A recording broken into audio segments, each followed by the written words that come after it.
해바라기가 항상 해를 따라가듯이 어린 양이 어디로 인도하시는지 끝까지 따라가기를 소원하는 예수바라기 여러분, 지난 한 주일 동안 평안하셨습니까?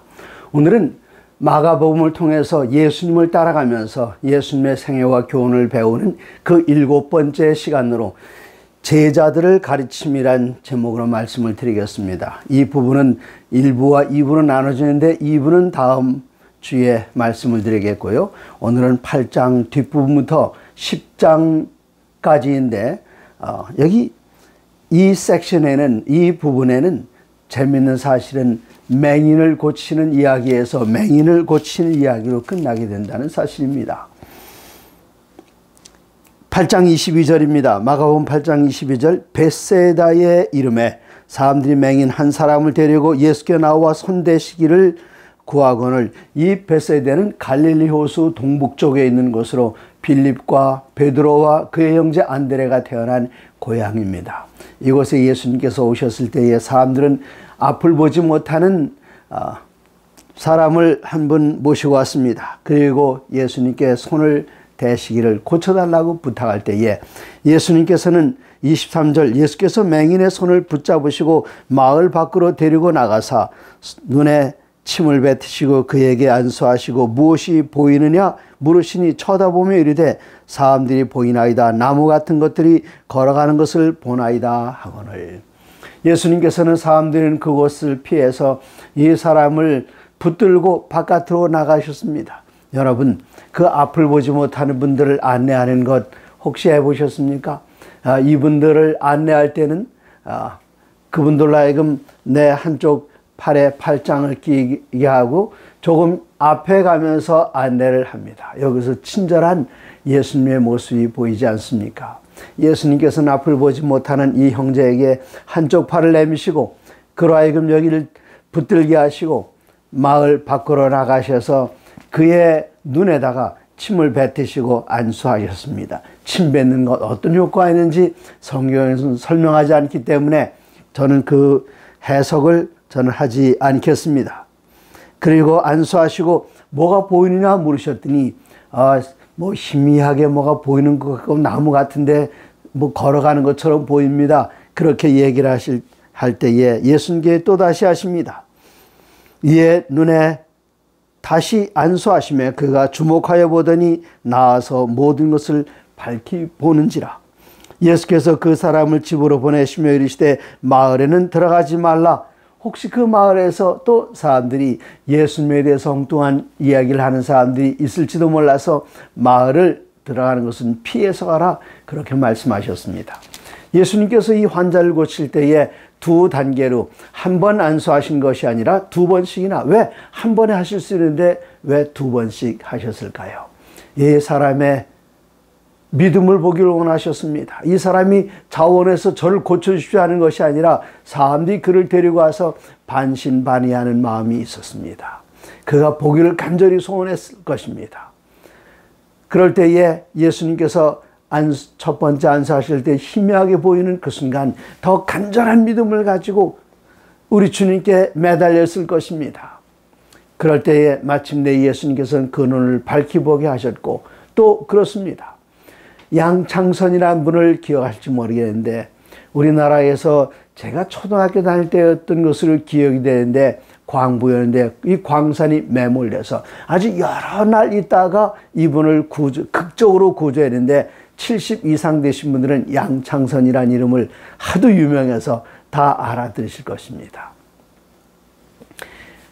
그가 저 매몰되었던 광산에서 구출되어 나올 때의 첫 번째 일은 그의 눈을 가리는 것이었습니다. 갑작스럽게 눈을 뜨면 그는 실명할 수 있기 때문에.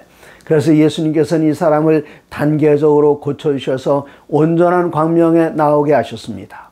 우리도 진리를 아는 일에 나아갈 때에 한순간에 모든 걸 다 밝게 깨닫는 것이 아니라 조금씩 눈에서 비늘이 벗겨지면서 모든 것을 환하게 보는 것처럼 그렇게 나아가게 됩니다.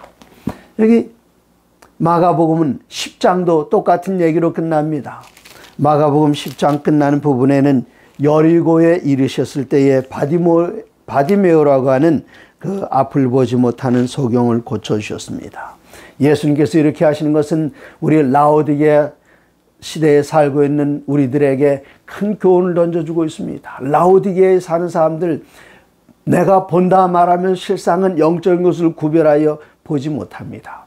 그래서 라오디게에 보내는 기별 요한계시록 3장 18절에 말씀하시기를 안약을 사서, 우리 예수님에게서 안약을 사서 눈에 발라서 보게 하라. 우리는 이 시대의 징조를 볼 수 있는 그 눈이 필요합니다. 그리스도 예수의 의를 더 분명하게 볼 수 있는 눈이 필요합니다. 하나님의 사랑을 절실하게 볼 수 있는 그 눈이 필요합니다. 어떻게 볼 수 있을까요? 우리 주님에게서 그 안약을 사서 눈에 발라 보게 할 수 있습니다. 27절입니다. 이제 예수님께서는 벳세다에서 저 위로 올라가십니다. 예수와 제자들이 빌립보 가이사랴 여러 마을로 나가실새 길에서 제자들이 물어 이르시되 사람들이 나를 누구라 하느냐. 여기 가이사랴 빌립보는 갈릴리 호수에서 40km 이상 저 북쪽으로 올라가는데, 저 남쪽에는 유다 지방 베들레헴이나 예루살렘 그 지방은 아주 황막한 그 광야 같은 곳입니다. 풀도 제대로 나지 않습니다. 그러나 저 갈릴리 호수 북쪽으로 가게 되면 나무들이 울창하고 물 수량이 풍부해서 여기에는 폭포수 있는 아름다운 곳인데, 이 가이사랴 빌립보는 예수님 탄생하실 때에 이 지역을 다스리던 헤롯 대왕이 그 당시에 천하를 다스리던 어거스트 시저, 아우구스도에게 이 지역을 선물로 받은 지역입니다. 그래서 헤롯 대왕은 너무나도 고마워서 여기다가 어거스트 시저를 위한 신전을 아주 기가 막히게 지어놨습니다. 그리고 그 주위에는 펜이라는 신을 섬기는 신들의 그 전들이 여러 곳에 부조되어 새겨지고 그랬습니다. 그곳에 가면 그 신전 앞에 압도될 수밖에 없는 그곳으로 예수님께서 제자들을 끌고 가셨습니다. 거기서 다른 일을 하지 않으셨습니다. 제자들에게 한 가지 질문하신 일로 그곳을 다녀온 일을 하셨는데, 제자들에게 물으시기를 사람들이 나를 누구라 하느냐. 제자들이 대답합니다. 침례 요한이라고도 합니다. 어떤 이들은 엘리야가 왔다고 합니다. 어떤 이들은 선자 중에 하나라고 합니다. 이때 예수님께서 그러면 너희는 나를 누구라 하느냐. 이때 베드로가 나서서 이야기합니다. 주는 그리스도시요 살아계신 하나님의 아들이니다. 예수님께서 왜 이런 고백을 저 베들레헴이나 유다 땅 저 남쪽에서 하지 않으시고 저 꼭대기까지 끌고 가셨을까요? 거기 가면은 어거스트 시저의 그 신전 앞에 압도될 수밖에 없습니다. 그런데 예수님께서는 초라하게 제자들을 데리고 여기저기 다니시는데, 그곳에서 제자들은 과연 무엇이라고 말할까? 그 신전 앞에서 예수님 그 초라한 모습을 하고 계시는 그곳을 뭐라고 할까? 제자들은 3년 반 동안 예수님 모시고 다니면서 예수님의 실체를 알았습니다. 이분이야말로 그리스도시로구나, 하나님의 아들이로구나, 그것을 고백하는데, 다른 황량한 광야에서 아무것도 없는 곳에서 또 예수님께 기적을 베푸실 그럴때한 것이 아니라 이방신의 신전 앞에서, 황제의 신전 앞에서 너희들 다 무너져 없어버릴 것이지만 이분은 영원히 서실 하나님의 아들이다, 그렇게 고백할 수 있는 확실한 믿음을 가졌습니다. 그때부터 예수님께서는 당신께서 메시아인 것을 드러내시고 또 말씀하시기를 내가 저 예루살렘에 올라가서 31절 많은 고난을 받고 장로들과 대제사장들과 서기관들에게 버림받아 죽임을 당하고 사흘 만에 살아나야 할 것을 비로소 그때부터 가르치셨습니다. 제자들이 예수님이 어떤 분이라는 사실에 대한 확신을 가진 그때부터 예수님께서는 당신 자신을 드러내 말씀하시는데, 조금 전에 만점짜리 대답을 했던 베드로가 나서서 말합니다. 예수를 붙들고 항변함에, 여긴 그렇게 간단하게 나오지만 마태복음에 보면 절대로 그런 일이 일어나지 않을 것입니다. 왜 그랬을까요? 주님께서 그렇게 폭도들에게 내줌을 당하고 십자가에 절대로 달리지 않도록 우리가 가만히 있지 않을 것입니다. 자기 자신들의 용기를 내보였습니다. 그러나 예수님께서 이 세상에서 오셔서 한 가지 끝까지 방향을 틀지 않고 끝까지 가신 것은 십자가였습니다. 사단의 목표는 예수님을 십자가에서 끌어내리는 것이었지만 예수님의 목표는 예수님 십자가에 달리셔서 우리를 위하여 돌아가시는 것, 그것이 바로 예수님 필생의 목표였기 때문에 베드로에게 말씀하십니다. 사단아, 내 뒤로 물러가라. 내가 하나님의 일을 생각하지 않고 도리어 사람의 일을 생각하는도다. 그리고 예수님께서 제자들에게 말씀하십니다. 누구든지 나의 제자가 되려면 나를 따라오려거든 자기를 부인하고 자기 십자가를 지고 나를 따를 것이니라. 예수님께서 십자가를 지고 끝까지 십자가에 달리셨습니다. 제자들에게도 각자 자기에게 맡겨주신 십자가가 있습니다. 그 십자가를 거절하지 않고 끝까지 십자가를 지고 주님 가신 길을 따라가는 것, 그것이 바로 예수님의 제자된 제자들의 도리입니다. 그리고 이어서 말씀하시기를 사람이 만일 온 천하를 얻고도 자기 목숨을 잃으면 무엇이 유익하겠느냐. 그러므로 누구든지 자기 목숨을 내놓는 사람은 얻게 되지만 자기 목숨을 아끼려고 도사리게 되면은 그 영원한 생명을 잃게 된다는 것을 분명하게 말씀하십니다. 그리고는 9장 1절 또 그들에게 이르시되 내가 너에게 이르노니 여기 서 있는 사람 중에 죽기 전에 하나님의 나라가 권능으로 임하는 것을 볼 자들도 있느니라 하시니라. 12 제자들 가운데 예수님의 권능으로 오시는 그 모습을 본 제자들이 누가 있습니까? 물론 요한계시록에 계시를 통해서 본 요한도 있지만 여기 예수님께서는 너희 서 있는 사람 중에 임하는 것을 볼 자들도 있느니라 복수로 말씀하셨습니다. 그리고 엿새 후에 이렇게 말씀하시고 엿새가 지난 다음에 예수님께서는 베드로와 야고보와 요한 3명의 제자를 데리고 산에 올라가셨을 때에 예수님께서는 그곳에서 갑자기 온몸이 변형되셨습니다. 얼굴이 환하게 빛납니다. 그의 옷이 어떤 세탁업자도 할 수 없을 만큼 환하게 빛납니다. 이때 예수님께서 거기에 함께 나와 있는 3사람이 있었는데 모세와 엘리야가 나와서 그들이 이야기를 하는데 그 이야기의 내용이 누가복음에는 예수님께서는 예루살렘을 떠나시는 것에 대해서 이 세상을 떠나는 것에 대해서 서로 이야기한 그런 내용으로 이야기할 때에 이 베드로는 지금 정신이 없어요. 지금 예수님의 이런 광경을 볼 때에 그 광경이 바로 예수님 재림하실 때의 그 광경입니다. 온몸이 변형되고 이것을 영어로는 transfiguration이라고 하죠. 변화의 산이라고 우리들은 그 산을 이야기합니다. 주님, 여기 있는 게 우리가 좋습니다. 이제 초막을 지어놓고 우리가 같이 있으면 어떨까요? 제가 초막 3채를 지었겠습니다. 하나는 주님을 위해서, 모세를 위해서, 엘리야를 위해서. 그러나 여기에 모세와 엘리야가 나타난 것은 예수님께 재림하시는 그날 모세처럼 한 번은 죽지만 부활하여 우리 주님을 맞이하게 될 부활한 성도들, 엘리야는 한 번도 죽음을 경험하지 않았습니다. 우리 주님 오시는 그날 살아서 승천하게 될 그런 사람들을 대표하는 것이었습니다. 그때 하늘에서 음성이 들려왔습니다. 이는 내 사랑하는 자요 내 기뻐하는 자라. 너희는 그의 말을 들으라. 이 말씀을 나중에 베드로 장로님께서 이야기하십니다. 베드로후서 1장 9절에 베드로 장로님께서 이 때를 기억하시고 말씀을 하시는데 베드로후서 1장 19절에 말씀하시기를 또 우리에게는 더 확실한 예언이 있어 어두운 데를 비추는 등불과 같으니 날이 새어 샛별이 너희 마음에 떠오르기까지 너희가 이것을 주의하는 것이 옳으니라. 우리에게 더 확실한 예언이 있다. 예언이 더 확실하다. 무엇보다 더 확실한가? 그 앞에 17절에 지극히 큰 영광 중에서 이러한 소리가 그에게 나기를 이는 내 사랑하는 아들이요 내 기뻐하는 자라 하실 때에 그가 하나님 아버지께 존귀와 영광을 받으셨느니라.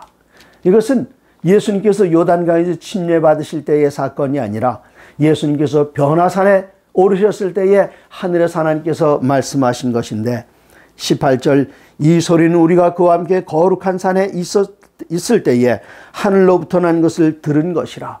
하나님께 직접 이는 내 사랑하는 아들이여 너희는 그의 말을 들으라. 이것보다 더 확실한 게 어디 있겠습니까? 많은 19절에 사도 베드로는 이야기합니다. 또 우리에게는 더 확실한 예언이 있어. 지금 우리가 하나님의 음성을 변화산에서 오직 세 제자만 들었던 그 음성을 우리가 듣지 못하고 있지 않습니까?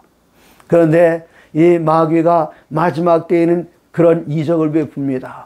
갑자기 엉뚱한 곳으로 사람들을 끌고 가서 내가 그리스도다.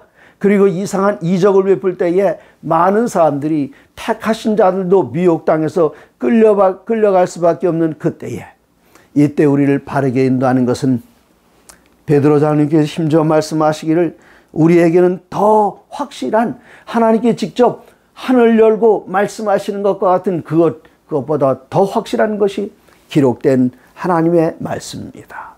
그러므로 우리들은 이적이나 기사나 그것을 쫓아다니면서 어떤 데는 그 TV 프리처들 텔레비전에 나와서 뭐 한국은 많지 않습니다만은 미국에서 텔레비전 보면은 그 앞에 사람들 환자들 쭉 불러놓고 기도 드린 다음에 가슴을 칩니다. 다 나가 자빠져요. 그럼 뒤에서 그 자빠지는 걸 또 막아주는 사람이 있습니다. 이적, 기사, 질병이 낫다 그래요. 안진병에 서서 다닌다고 합니다. 그러나 거기에 진리가 없으면 마땅히 율법과 증거의 말씀을 쫓을지니 그들의 말하는 바가 이 말씀에 맞지 아니하면 정녕 아침빛을 보지 못하고, 여기에 베드로 장로님 말씀하시기를 또 우리에게는 더 확실한 예언이 있어 어두운 데를 비추는 등불과 같으니 날이 새어 샛별 되시는 예수님께서 너희 마음에 떠오르기까지 너희가 이것을, 곧 성경에 나오는 예언의 말씀을 주의하는 것이 가하다 말씀하셨습니다. 전 1년에 한 번 혹은 두 번씩 대쟁 투어란 투어를 가이드하는데, 그 대쟁 투어는 다니엘서와 요한계시록에 기록된 그 예언들이 성취된 현장을 538년 1260년 기간이 시작된 538년 밀비안 달에서 어떤 사건이 있었는지, 그다음에 1798년 2월 달에 1260년이 끝나는 그때에 어떤 사건이 있어서 이 예언이 끝나게 되는지, 그러한 곳으로 여러 많은 성도님들을 모시고 다니면서 그 예언이 여기서 이렇게 성취되었습니다. 그때 우리들은 제7안식일 예수련교회가 가지고 있는 역사주의적 해석이 얼마나 정확한지, 다른 교단은 과거주의적 해석, 미래주의적 해석을 합니다만은 우리들만 역사주의적 해석을 하는데, 역사주의적 해석이 얼마나 정확하게 성취되는가를 같이 다니면서 보는 그 여행이 바로 대쟁투 투어인데, 여러분 내년에는 3월과 9월 두 번 계획이 되는데 여러분 꼭 참여하실 수 있게 되기를 바랍니다. 이제 다시 마가복음으로 돌아옵니다. 예수님께서 변화산에서 내려오실 때에 제자들이 9명의 제자들은 밑에 있었습니다. 그들은 좀 섭섭했을 거예요. 아니 누구는 저렇게 데리고 올라가고 우리는 이렇게 푸대접을 받아도 되느냐, 아마 그러고 있었을 겁니다. 그런데 내려와 보니까 거기 벌써 사고가 일어나고 있었어요. 예수님께 잠깐 떠나 계셨는데 사고가 일어났습니다. 그 사고는 14절. 이에 그들이 제자들에게 와서 보니 큰 무리가 그들을 둘러싸고 서기관들이 그들과 더불어 변론하고 있더라. 변론 다투고 있었다는 얘기입니다.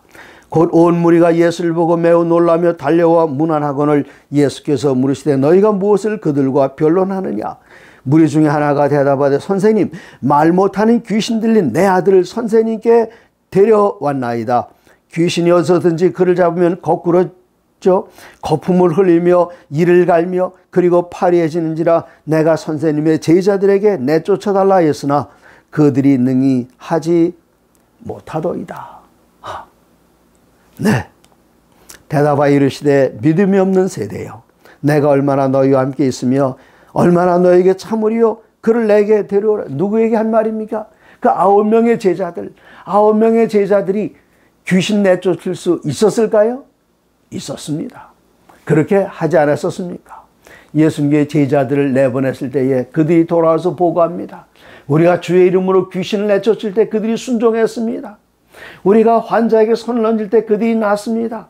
그들에게 복음 전할 때 일어났던 그 기적, 이번에는 왜 못했을까요? 그들이 12명이 있을 때에 예수님께 3명만 데리고 산으로 올라가셨을 때에 마음이 좀 상했던 것 같습니다. 그들 눈에는 서로 비교하면서 우리가 그 상대적인 박탈감 이런 것 때문에 많이 상해져 있었습니다. 그런데 이때에 귀신 들린 아이를 데리고 왔을 때에 알았다고 귀신아 나가라. 그럴 때 귀신이 어떻게 했을까요? 아이고 살려주십시오. 그게 아니라 내가 누군데. 그들 마음 가운데 제자들의 마음 가운데 분노가 있었고 시기심이 있었을 때에 그리스도의 제자를 닥칠 않았습니다. 고칠 수가 없었어요. 그리고 그 순간 그들은 분노하고 시기심 그리고 그 세 친구들 예수님을 따라간 세 친구들에 대해서 마음 가운데 섭섭해하는 것이 아니라 그 시간은 기도해야 할 시간이었습니다. 20절입니다. 이에 데리고 오니 귀신이 예수를 보고 곧 그 아이로 심히 경련을 일으키게 한지라 예수님 앞에 지금 폼 잡고 있습니다. 이때 예수님께서는 그 아버지에게 이르시되 언제부터 이렇게 됐느냐? 이르되 어릴 때부터입니다. 귀신이 그를 죽이려고 불 속에도 물 속에도 자주 던졌습니다.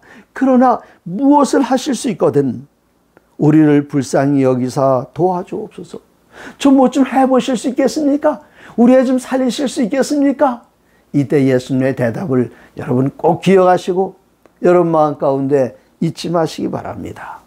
마가복음 9장 23절에 예수께서 이르시되 할 수 있거든이 무슨 말이냐? 믿는 자에게는 능히 하지 못할 일이 없느니라 하시니 제자들이 믿었더라면 벌써 다 내쫓았을 텐데 언제까지 내가 너희와 같이 있어야 되겠느냐? 예수님께서 한탄하고 계십니다. 내가 언제까지 너희와 함께 있어야 되겠느냐? 난 곧 가야 할 때가 떠나는데 다 됐는데 어쩌면 좋겠느냐? 그리고 그 아버지에겐 이야기를 하시기를 할 수 있거든이 무슨 말이냐? 믿는 자에게는 능치 못할 일이 없느니라. 이 말 누구에게 하는 말입니까? 그 아버지에게 하는 말이 아니라 여러분과 저에게 하는 말입니다. 예수님께서 하루 종일 말씀하시고 저녁 때에 갈 길이 먼 그 청중들을 그냥 돌려보내지 않으시고 예수님께서는 제자들에게 말씀하시기를 너희가 먹을 것을 주어라. 너희가 먹을 것을 주어라. 너희가 할 수 있다. 너희 내보냈을 때 다 이적과 기사를 베풀지 않았느냐. 너희가 할 수 있다. 그런데 제자들은 돈 걱정하고 있었습니다. 돈 걱정하고 있었어요. 이거 200데나리온이 있어도 이거 사람들 다 못 먹일 것 같은데요. 200데나리온이 있어도. 자, 이때 24절 그 아이의 아버지가 소리를 질러 이르되 내가 믿나이다. 당신이 우리 아들에게서 귀신 내쫓아 줄 내가 믿나이다. 간절한 심령으로 부르짖을 때에 그리고는 나의 믿음 없는 것을 도와주소서 하더라. 이런 간절한 기도가 우리에게도 있어야 되지 않겠습니까? 내가 믿나이다. 도와주시옵소서. 우리가 그렇게 해야 할 것입니다. 예수께서 무리가 달려와 모이는 것을 보시고 그 더러운 귀신을 꾸짖어 이르시되 말 못하고 못 듣는 귀신아 내가 네게 명하노니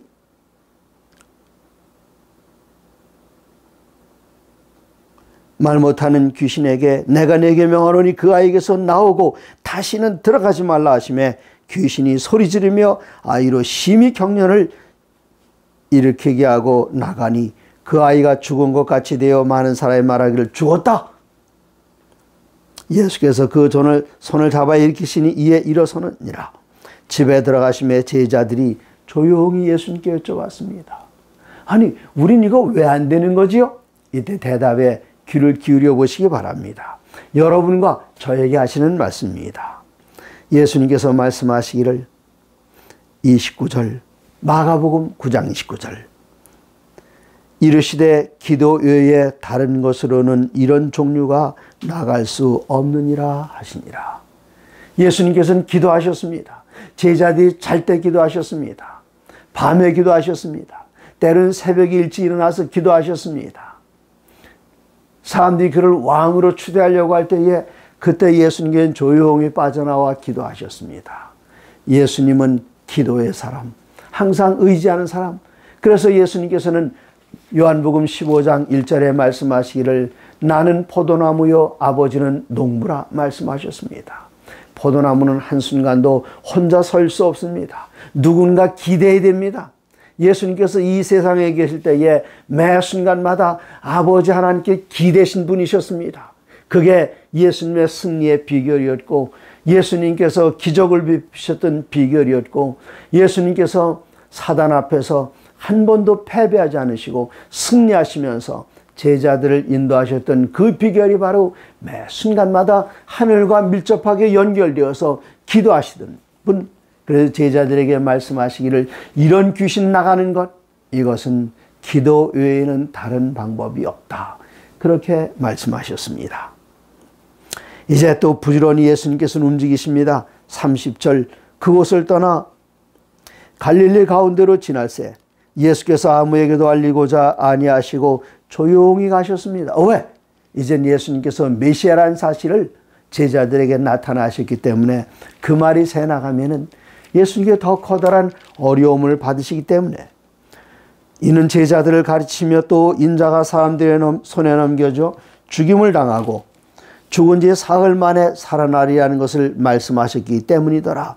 그런데 예수님의 제자들은 이것을 깨닫지도 못하고 묻기도 두려워했습니다.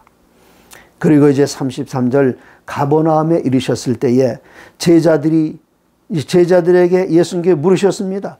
너희가 여기 오면서 서로 이야기 나누는 게 뭐냐? 제자들이 입을 딱 가립니다. 그들이 토론한 것, 그들이 잠잠하니 이는 길에서 서로 누가 크냐 하고 책론하였습니다. 12명의 제자들이 누가 더 우리들 가운데 첫 번째냐? 또 예수님께서 메시아로 등극하시면 누가 무슨 자리를 맡을 거냐? 지금 누가 크냐? 지금 그러고 있었습니다. 이때 예수님께서는 말씀하십니다. 35절 누구든지 첫째가 되고자 하면 무사람의 끝이 되어 무사람을 섬기는 자가 되어야 하리라 하시고 누구든지 첫째가 되려느냐?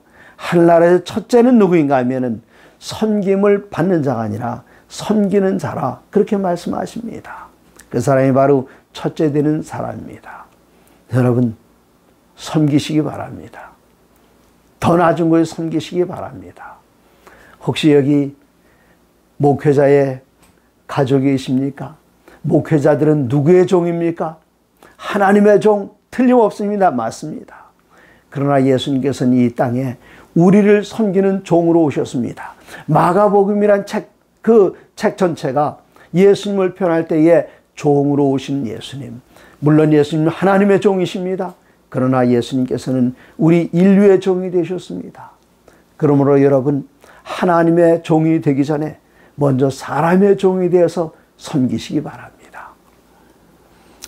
예수님께서는 어린아이 하나를 데려다가 그들 가운데 세우시고 안으시며 제자들에게 이르시되 누구든지 내 이름으로 이런 어린아이 하나를 영접하면 나를 영접하며 그렇게 말씀하십니다. 그리고 나를 영접하면은 나를 보내신 이를 영접함이니이다. 여기 예수님께서 하신 말씀은 누구를 영접하면 어린아이를 받들어 섬기면 이 어린아이 꼭 나이 어린 아이가 아니어도 좋습니다. 우리들 가운데서 가장 연약한 사람, 가장 가난한 사람, 가장 지위가 낮은 사람, 가장 학력이 낮은 사람, 그 사람을 섬기는 것이 곧 나를 섬기는 것이요. 나를 섬기면은 나를 보내신 아버지 하나님을 영접하는 자라고 말씀하셨습니다. 우리 눈에 누군가 하찮게 보이는 사람 있어서는 안 됩니다. 그분들이 바로 내가 섬겨야 할 대상입니다. 네, 이제 예수님께서는 계속해서 말씀하십니다. 요한이 예수께 여짜오되 선생님 우리를 따르지 않은 자가 주의 이름으로 귀신 내쫓는 것을 우리가 보고 따르지 아니하였으므로 안 된다. 그렇게 말했는데 예수님께서는 그렇게 하지 말라. 내 이름을 의탁하여 능한 일을 행하고 즉시로 나를 비방할 사람이 어디 있겠느냐. 누가 내 이름으로 행하는 것 그것 나무라지 말라. 그렇게 말씀하시고 41절 누구든지 너희가 그리스도에 속한 자라 하여 물 한 그릇이라도 주면 내가 진실로 너희에게 이르노니 그가 결코 상을 잃지 않으리라. 여러분 물 주는 것 얘기하셨죠? 여러분 집에 택배 하시는 분이 있습니까? 가스 검침하러 오시는 분이 계십니까? 전기 검침하러 오는 분이 계십니까? 아니면 정수기 필터 교환하러 오신 분이 계십니까? 저는 그분들에게 냉수 대신에 꼭 삼육두유 하나를 꼭 드립니다. 네, 드립니다. 예수님께서 그렇게 실천하라 하셨습니다. 그리고 말씀하시기를 또 누구든지 나를 믿는 이 작은 자들 중 하나라도 실족하게 하면 차라리 연자 맷돌이 그 목에 매여 바다에 던지우는 것이 낫고 만일 내 손이 너를 범죄하게 하거든 찍어버리라. 장애인으로 영생에 들어가는 것이 두 손 갖고 지옥 곧 꺼지지 않는 불에 들어가는 것보다 나으리라. 만일 내 발이 너를 범죄하게 하거든 찍어버리라. 다리 저는 자로 영생에 들어가는 것이 두 발 갖고 지옥에 던져지는 것보다 나으니라. 만일 내 눈이 너를 범죄하거든 빼버리라. 한 눈으로 하나님의 나라에 들어가는 것이 두 눈 갖고 지옥에 던져지는 것보다 나으니라. 여러분 이 지옥에 가는데 온전한 몸으로 갈 사람이 있겠습니까? 하늘나라에 가는데 눈이 없거나 손이 없거나 다리가 없이 가는 사람들이 있겠습니까? 여기 예수님께서 정말 익살스럽게 표현하신 그 재치에 저희들은 웃음이 터져나올 수밖에 없습니다. 그러나 여러분 여기서 말씀하신 것이 무엇입니까? 여러분 하늘나라 가는 그 일에 여러분을 붙들고 있는 악습들, 나쁜 습관, 죄 이런 것들을 다 끊어버려라. 그것 없이 하늘나라 가는 것이 그것 가지고 지옥에 가는 것보다 낫다. 그렇게 말씀하시는 것입니다. 그리고 지옥에 대해서 이야기합니다. 거기에는 구더기도 죽지 않고 불도 꺼지지 아니하느니라.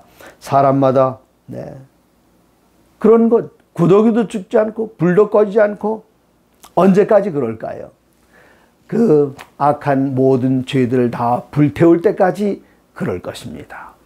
그러므로 저 지옥의 형벌이 영원하다 하는 것은 그 형벌이 영원한 것이 아니라 형벌의 결과가 영원한 것이지 형벌 자체가 영원히 우리가 인생이 70이요 강건하면 80이라고 말씀하셨는데 80년 혹은 100년 동안 죄를 지은 것 그거 가지고 영원히 벌 주신다면 그 벌이 좀 과하다고 생각지 않습니까?